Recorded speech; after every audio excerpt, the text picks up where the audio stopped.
adorable host, as everyone frequently says in the comments. No one's ever said that. Oh.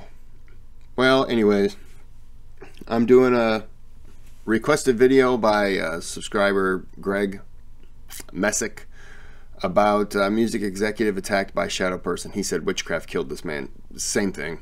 It was in the title. I got it. Before I start, I want to thank the YouTube community. We had a small little group. It's a new new charity that they're working on. We had about 900 million YouTubers out there, and we were building about 1,900 homes. We called it Animal Habitat for Humanities. And we just built these homes for them, and just we relocated beaver, and it was termites and mice, raccoons, or raccoons as I like to say, and we just gave them a new home, you know. And the good part about it is the first 3 months it's rent free until they can get, you know, off drugs or whatever they're on, and out of garbage cans, and they'll start paying their own fee and rent and get jobs, you know. They'll become regular members of society. That's the plan, at least. So it was a good day yesterday. We did a lot of good. But anyways, we're going to do this video. So if you like it, then you got to like it. You have to subscribe to the channel. I just want to quickly say just a quick, let me find it real fast. Come on. I'm sorry. Just pretend like I'm saying something very interesting right now. Yep. Exactly. That's what I was thinking. So, real fast, on this analytics that I get, 50.9% of my viewers are in the US, which is shocking. I didn't realize that that many people would even watch, period. But I have 2.1% in Croatia in second place, 2% in the UK, 1.8% Sweden, 1.7% Ireland. I know we say Ireland, but they get mad at us. It's like Ireland. Ireland. There you go. I did have North Macedonia on there at one time, so props to you guys for making it up there. The average length time that they would watch my videos was 36 seconds, so pretty sure they'll never be back on my list again. It's not a good sign. But anyways, thank you from a new subscriber from Holland. It's crazy. I never thought that when I did any of this that it would be seen around the world, let alone by anyone, because why? But it is, and it's pretty cool. And so I'm going to continue. I was going to retire. I'll officially retire next week sometime. I'll announce my retirement, and then I'll keep making videos, come out of retirement like Tom Brady. I've just wasted a lot of time, so let's just go ahead and get into this video. Like and subscribe, because YouTube is going to cancel accounts. They always tell me to tell you that. So you don't have to ask them. You know, it's just private between us. So here goes. Came in and was able to determine in relative short order that Christopher had died of natural causes. But when friends and family got a hold of the coroner's report, they turned to the police and they were like, wait, have you not heard what was happening to Kris in the week leading up to his death? And so police began interviewing the friends and family of Christopher Case, and they unraveled this totally insane story that to this day baffles investigators. Christopher Case predicted his own death. But before we get started, if you're a fan of the strange, dark, and mysterious delivered in story format, no, I'm not. You've come to the right channel. No. Because that's all I do. And I upload at least 3 to 4 times a week. And I'm actually trying to get to 5 times a week. So I'm all in on this thing. And if that's what you're into, then please, if you would, gently slap the like button and then subscribe to my channel and turn on all post notifications so you don't miss any of those weekly uploads. It's yawned right in my face. All right, let's get into the story. This is my intro's music, right? By early 1999, Okay. Christopher Case was living his best life. He was 35 years old. He had moved out to Seattle to pursue a career in music, and he had landed a job at a music company in Seattle. and he had risen to the rank of executive at that company. He was incredibly fit. You know, he was known for being at the gym 7 days a week. You know, he took vitamins, he took his health very seriously. He had loads of friends. People really liked him. He was very close with his family. And, you know, despite all that, despite his popularity and success, he had been single for years. And even though he was not actively seeking a companion, his friends and family were continuously trying to set him up on dates. But Kris would prefer to not go on a date and actually stay home by himself and listen to music, because Kris had an obsession with a very specific type of music. He loved music from ancient times, specifically from Egypt. And so he would stay home instead of go out on dates and, you know, crush ancient Egyptian music. That was like his idea of a great night. On April 11th of 1999, Kris was on a business trip because part of his job required a ton of travel. And he was on a trip with a couple of his co-workers who were also friends of his. They go out to San Francisco, and on the 11th, they decide to go out for dinner that night. And one of his co-workers decides to bring along a friend who was someone that lived in the area. So they get to dinner, and one of them has their friend, who's an older woman, very attractive, very kind of intense-looking woman. She was about 20 years older than Kris. That was his guess. And she sits down, and the four of them are just kind of having a nice conversation. And at some point, the older woman really takes an interest in Kris, and Kris takes an interest in her because it would turn out that they had a lot in common. And then she actually admitted to him that she was really into music from ancient times and actually has a specific interest in music from ancient Egypt. And so to Kris, he's like... this is just completely sidetracked here. It's Saturday right now, but yesterday I was at work, and one of the guys that I'm at work with told me about a Mrballen. It was a woman who believed she had a second life or something like that in Egypt. And I forgot all about it until now, until all this, and it kind of sparked it up. So maybe I'll watch that one next.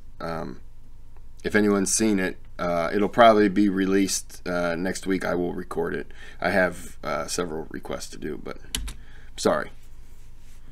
How can this be? And like, this is my passion. I love that type of music. And they really hit it off. Now, Kris was not looking for any sort of romantic involvement with this woman. He was just so excited to talk about something he loved.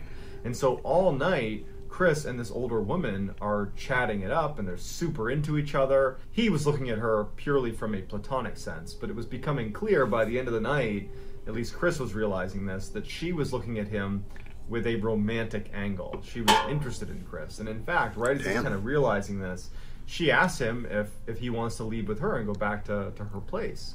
And he politely declines because he's not interested. He loved chatting with her about music and other things they had in common, but he wasn't interested in her romantically. And she became a little bit more aggressive and said, no, come on, let's get out of here. I got a place right down the road. We can go listen to music and hang out in my place. And he felt really uncomfortable, and he kept saying no, but she wouldn't let it go. And so finally, as she's literally trying to get him to say yes, he says, hey, you know what? I've had a long night. I'm going to go. And so he stands up to leave, and the woman goes from being very flirtatious and friendly to very angry at Kris. And she looks at him and kind of abruptly says to him, I'm actually a witch, and I'm going to put a curse on you. You're going to be dead within a week. Okay. And he just leaves. So the next morning, on April 12th, Kris gets up and he heads to the airport and he flies back to Seattle. When he lands in Seattle, he calls his friend Sammy, who was one of his very close friends back when he lived on the East Coast. He just wanted to share this weird experience with a close friend, and so they're kind of laughing about the whole thing. Neither of them are taking the curse seriously at all. It better be. You really dodged a bullet. It's good you did not go home with her. So in good spirits, Kris hangs up the phone with Sammy, and for the next 24 hours, Kris would fall right back into his regular daily life in Seattle. Nothing out of the ordinary happened. But all that would change starting the night of April 13th, which would have been 48 hours after his encounter with this woman in San Francisco. So Kris lives alone. He doesn't have pets. And he gets into bed that night, and he's laying there, and before he falls asleep, he hears whispering coming from outside of his bedroom in the kitchen area, kind of near the front door. And he's thinking to himself, like, I didn't just hear whispering. Like, what? No one's in here. What's going on? And he's hearing the whispering, and then it kind of stops. And before he gets up to investigate, he's like, okay, I probably was just hearing things. That wasn't real. And he's just kind of laying there trying to go to sleep, and then he hears it again. Except now it's not coming from the kitchen area. It's coming from a separate area in his apartment outside of the room he's in. And so now he's wondering, like, did someone sneak into my house? Like, is there a burglar in my house right now? Why would you keep laying there? Like a fool. Get up. Get your baseball bat, your high heels, and you patrol your house like a lunatic.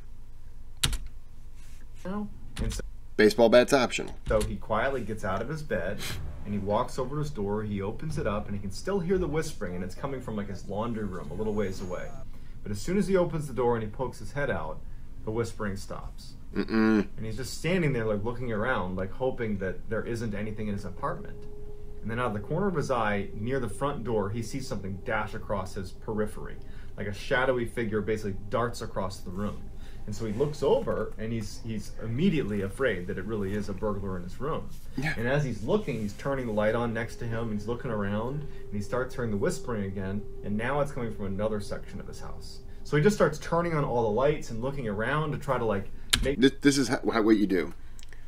You think you see something dart across the room, you're hearing whispers, you turn, you look for the nearest window, and you run and just cannonball right out the window. You tuck and roll, get up, and just run. You leave everything behind. You start a new identity in a new location, and you know you're probably going to start out homeless because you have to leave your bank account alone because they'll find you. The ghosts will go through the internet to your bank account and then go from there. You pull out cash, they know. You just get out of there. Start a new identity and just go from there. And that's your plan of attack, is to cannonball out of a window, tuck and roll, and just get up and sprint in your pumps, and you just run to a new life. That's what I would do. Make sure no one's in his apartment. He's not even thinking about the whispering. He's just looking for this shadowy figure that he saw run past him. And so he's looking all over his apartment. All the lights are on. It's a small apartment. And as soon as he feels comfortable that the door's locked still, everything's locked, and she wants back up. That's when he realizes that whispering is this story must be scaring her too. Still happening. And so he turns back around, and now the whispering's coming from his bedroom where he was. And so he walks over to his bedroom and looks inside, and he can't pinpoint the whispering. Like, he keeps hearing it and walking to wherever it's coming from, and as soon as he gets near it, the whispering stops. And he's thinking to himself, like, am I dreaming? Is this a dream? Am I losing my mind? Did somebody slip me something, like, last night? Like, what's wrong with me? So he has this horrible night where he's up all night chasing down whispers in his apartment that keep vanishing, and then seeing shadowy figures running around and lurking in corners. But he can't ever see them when he looks at them. And so the next morning on April 14th, when the sun comes up, he hasn't slept, the first phone call he makes is to Sammy, his friend. And he's totally panicked. And we know about this phone call because Sammy would tell police about all her interactions with Kris over the course of this week. She would say that he was totally panicked.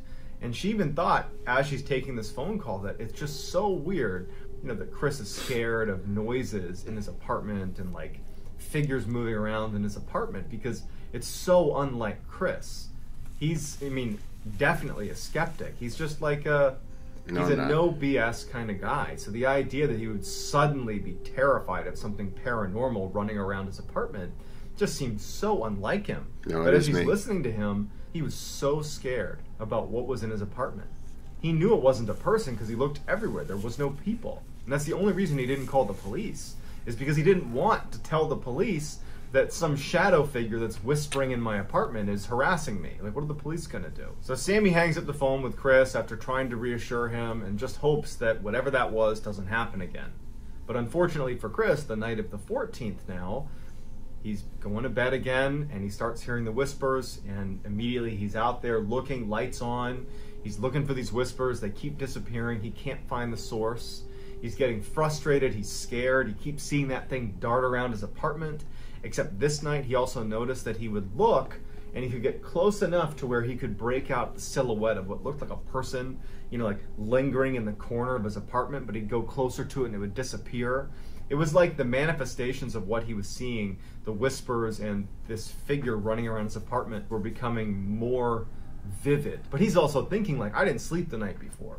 This could be my imagination. Like, I don't know if this is happening, but he's spiraling and he knows it. So the next day on the 15th, he doesn't call Sammy, but he calls a couple of his other friends that are anonymous, and they would all tell police that they got a similar story that Sammy had gotten that first night after the 14th. No matter what was happening, Kris believed it was happening, and Kris was terrified. But this wasn't even the worst of it yet. So that night on the 15th, Kris gets in bed, and now he's barely slept for 2 consecutive nights. And he's determined to just go to sleep. That he's trying to tell himself that everything that you've experienced the past couple nights is probably... You just have a friend come over. Like, experience it with you. Go over to your friend's house. You know? Why go to sleep alone and wake up in hell? It's dumb. Probably brought on by stress. It's brought on by now certainly a lack of sleep. So he's telling himself, like, just go to sleep.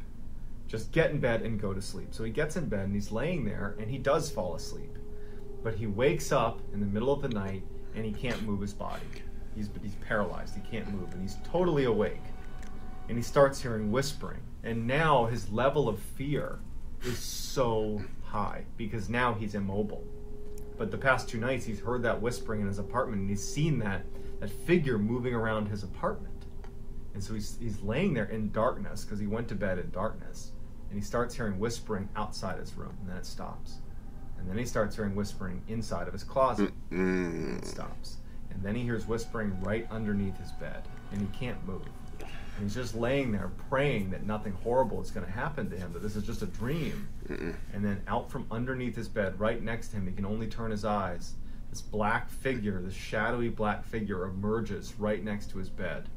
And it's looking down at him. He can't make out any facial expressions, but he can clearly define, a figure is hovering over him. And it reaches down and puts its hands around his neck and begins to throttle him. And Kris is like gagging, he can't breathe, but he can't move, and at some point the thing begins to lift him off of his bed by his neck, and then throws him back down, and then the figure vanishes. Kris still couldn't move. He's choking to breathe, but he can't move, and he's just waiting for this thing to come back. Is he having sleep paralysis? Because I've heard that sleep paralysis, when you have it, you're awake, but your mind is still in a sleeping state. So a lot of the times people will see things, and that is their brain is kind of still sleeping, and so you'll have terrifying visions and stuff like that because your brain is still dreaming, but your body's like, all right, let's snap out of it. But I've never experienced one. If anyone ever has, tell me about it, because I don't know anything about them. And he knows that more than likely, whatever this is probably going to kill him this night. So he's laying there just thinking, oh my God, I'm about to die, I'm about to die. But the thing doesn't come back, and Kris can't move. And at some point, Kris, probably out of just pure, adrenaline crash or something, he falls asleep. And so when Kris wakes up and he can move again, he notices there's blood inside of his bed on his sheets. And then he looks at his hands, and at the tips of all 10 fingers are these incisions, like someone had intentionally cut open the top of every finger, something he certainly didn't do. And his bed is covered in blood from these 10 cuts on his hands. And then he feels his neck, and it feels tender.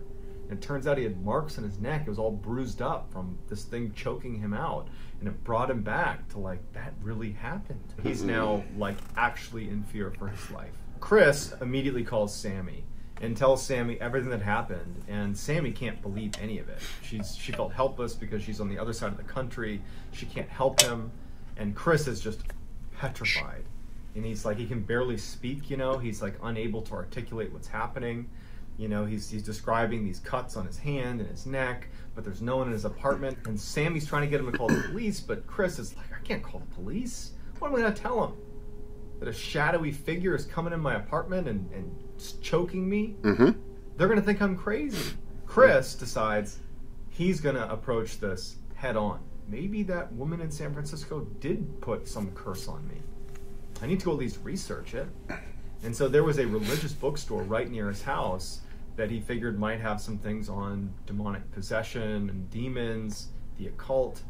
And he goes in there and he kind of awkwardly approaches the store owner and is like, I'm looking for, books about demons and witchcraft and like how to protect yourself against that. And the guy points him towards a section of the store. And so Kris goes over there, he scoops up a whole bunch of books. He also buys like a whole bundle of crucifixes. So like at least 10. So he's got all these crucifixes, he's got all these books about demonic possession and witchcraft. He buys all of that and he leaves and he goes back to his apartment. When he gets back after doing some research, he ends up putting these crucifixes all over his apartment, like every room. And he takes salt and he draws a line all through his apartment against the baseboard of every wall in the house. And at every corner of the house, he'd pile up little piles of salt. He was going to do all the things that people say to do if you're dealing with demons or ghosts or anything through witchcraft. He was kind of grasping at straws a little bit. So he went out and did everything he thought he could possibly do to protect himself. That night, which was April 16th, we don't know what happened to Kris. But something scared him so badly that in the middle of the night, in a full panic, he runs out of his apartment and he checks into a hotel and does not stay at his apartment. The next morning, April 17th, when Sammy called Kris to check on him. Now remember, this is 1999. There was just landline phones. So she calls his landline at his apartment to check on him. There's no answer because he's not there. He's at the hotel. And Sammy, who's been speaking to Kris, and other friends that have been speaking to Kris, and everyone's concerned about his mental health and what's going on with him, when she doesn't get Kris to pick up his phone, she calls the police. And she says, hey, I'm concerned about my friend. Can you do a welfare check on this guy? And they go over to his apartment and it's locked. And they kind of look in the windows and everything just seems kind of quiet. And so they leave and they tell Sammy, like, hey, look, it's locked. We can't really do anything. Let us know if you don't hear from him in the next couple of days. And so that was it. And so Sammy's like super concerned. And so she goes to work on the 17th. And then when she gets back, she has a voicemail from Kris, who had called her at some point during the day while she was out. And on the voicemail, Kris tells her in a voice that was different than the past few days. The past few days, he was scared. He was really scared. This time, he is defeated. He was like resigned to whatever was going on. And he says to Sammy on the voicemail, he's under attack. And that tonight, they're going to kill me. And there's nothing I can do. As soon as she's done listening to the message, Sammy calls Kris, but she can't get in touch with him. She knows she just talked to the police who were there at his apartment that day. They're probably just going to tell her, like, hey, wait until tomorrow. We just told you, earlier, just give it a couple days. And so she just decides that she's going to go to bed and she's going to try calling him again on April 18th. On the morning of April 18th, Kris didn't show up for work. And word got back to Sammy, who was already going to reach out to Kris that morning anyways. But, the friends and family are talking about what's going on with Kris. And so word got back to her that Kris had missed work. And so she calls Kris. He's not picking up from his landline. And now she calls the police back and she says, hey, you were there yesterday. I know it was locked, but he hasn't shown up for work today. Everybody's concerned about him. Can you please go over and check? And so the police go back over to Kris's apartment. And this time, the front door is unlocked. And they go inside, and they're met with this very strange scene. You have all these crucifixes that are on the wall. You have the salt that lines every room in the house. There are all these candles that have burned down to the wick. There are little scraps of paper all over the apartment that were handwritten, little messages that Kris was leaving all over the house, warding off spirits and demons. I mean, it just looked like out of a Hollywood set for some demonic movie or something. And they search the house, and there's no sign of Kris. They're yelling for him. There's no sign of him. And they make their way into the bathroom where they discover Kris's body. Kris was in his bathtub. No water in the bathtub. He's fully clothed. There's all these candles all around the outside of this bathtub. There's, more crucifixes and weird relics that are in the bathroom with him. And he's on his knees, and he's slouched up against the wall with his hands kind of tucked against his chest. He had no external injuries. He was just dead. And so the police take Kris's body, and the coroner comes in and does a report, and it comes out that Kris died of natural causes. He died of a heart attack. And so when friends Damn. and family saw that that was his cause of death, they didn't buy it. They were like, I don't know how to describe what happened to him. But over the past 7 days, Kris went from this happy, healthy, successful guy to a complete raving paranoid lunatic. And no one knows why. You know, it's certainly possible that it was just a very poorly timed heart attack, you know, mixed in with someone having a psychotic break. Or some people say that he really was cursed by that woman in San Francisco, and that was the result. I mean, she said, you're going to die within the week, and he literally died within the week. And he described regularly over the phone to his friends and family, as this was happening, these horrible experiences at night with these shadow beings in his room and it attacking him. I mean, it's just this crazy story that to this day leaves friends, family, and investigators baffled. So I'd love to hear in the comments what you think happened to Christopher Case. The man had demons after him. Yeah, it's exactly what it was. And he got scared enough. Why would you go back though? But he got scared enough. Yeah. Probably locked himself in the bathroom and just got into a kind of a fetal position and just had a heart attack. Damn. That's kind of crazy.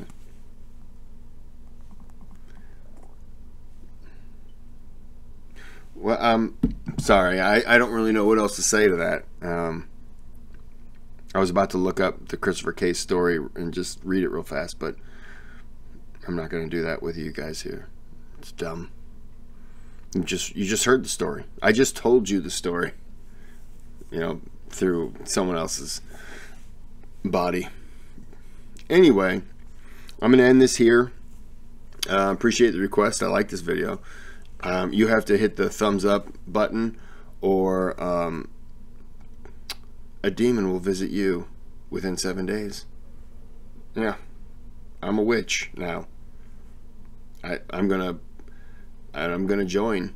I'm gonna, you know, take college courses or whatever you do to become a witch. You know, drink spurled milk. I don't know. I'll do it. So you gotta like the video, and then you have to subscribe to the channel and beg me not to put my witchcraftery onto you, and then I won't, and we'll be okay. All right. Well, my dog is sitting by the chair. She just really wants up here. Maybe she thinks I'm scared. Probably. All right. Well, look, I appreciate the time. Have a good day, have a good night, or just whatever. Just make sure it's a good one.